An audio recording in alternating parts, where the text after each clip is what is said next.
Selamat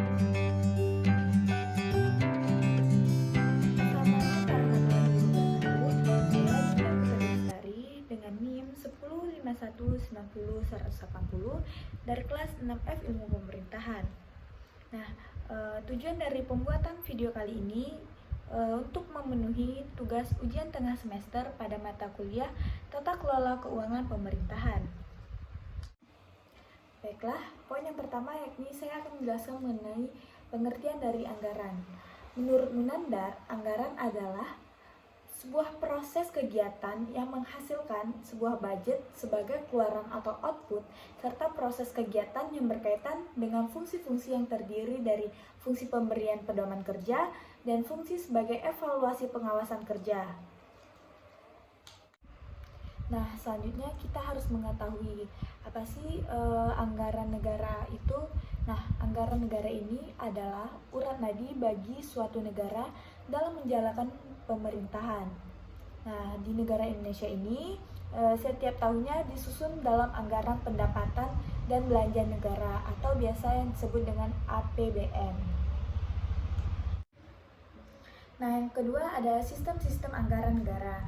Nah, seiring dengan berkembangnya dinamika pemerintahan, maka sebenarnya berpengaruh pada perkembangan anggaran itu sendiri. Nah, anggaran sebagai suatu sistem keuangan turut juga mengalami perkembangan.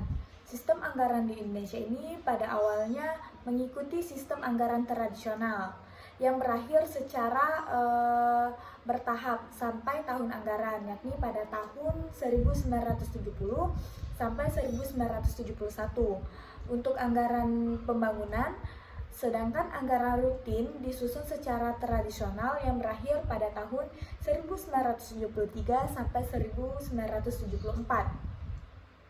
Sistem anggaran tradisional ini lebih menekankan pada aspek pelaksanaan dan pengawasan anggaran.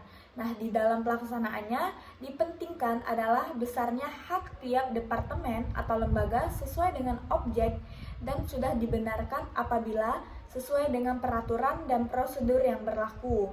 Nah, sedangkan dalam pengawasannya diutamakan adalah keabsahan bukti transaksi dan kewajaran laporan keuangan. Nah, di dalam hal ini yang menjadi prihatin dalam sistem tradisional ini meliputi ada 5.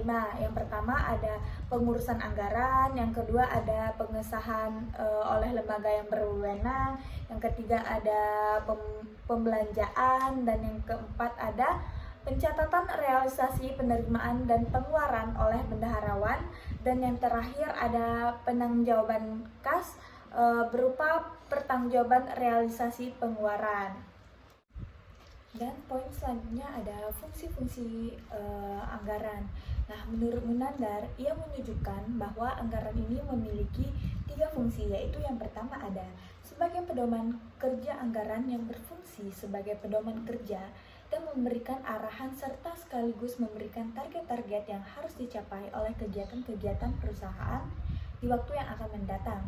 Nah, poin yang kedua ada sebagian alat pengkoordinasian kerja anggaran yang berfungsi sebagai alat pengkoordinasian kerja anggaran semua bagian yang terdapat di dalam perusahaan dan saling menjunjung atau saling bekerja antara satu sama lain dengan baik untuk menuju kesaraan yang telah ditetapkan demi kelancaran jalannya perusahaan yang akan terjalin.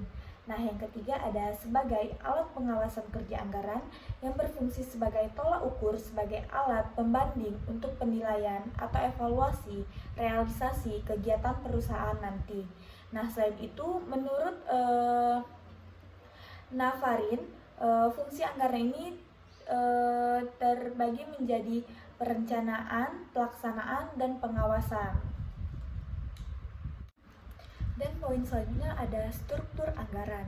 Nah, secara garis besar, struktur APBN ini adalah pendapatan negara dan hibahan, belanja negara, keseimbangan primer, surplus atau defisit anggaran, pembiayaan, ataupun APBN yang dinyatakan surplus apabila jumlah pendapatannya lebih besar daripada jumlah belanja.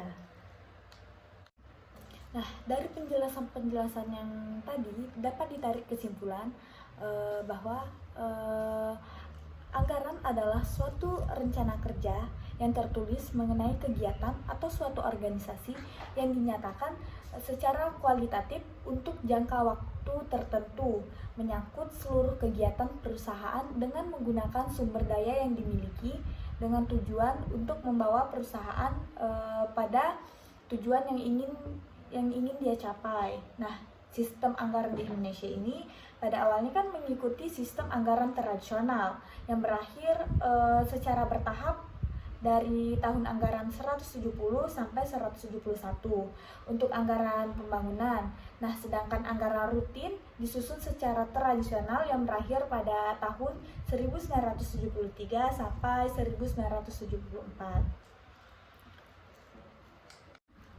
Dan poin selanjutnya ada struktur anggaran. Nah, secara garis besar, struktur APBN ini adalah pendapatan negara dan hibahan, belanja negara, keseimbangan primer, surplus atau defisit anggaran, pembiayaan, ataupun APBN yang dinyatakan surplus apabila jumlah pendapatannya lebih besar daripada jumlah belanja. Nah, itulah penjelasan saya mengenai anggaran negara. Lebih dan kurang saya mohon maaf. Wabillahi taufiq wa hidayah. Wassalamualaikum warahmatullahi wabarakatuh.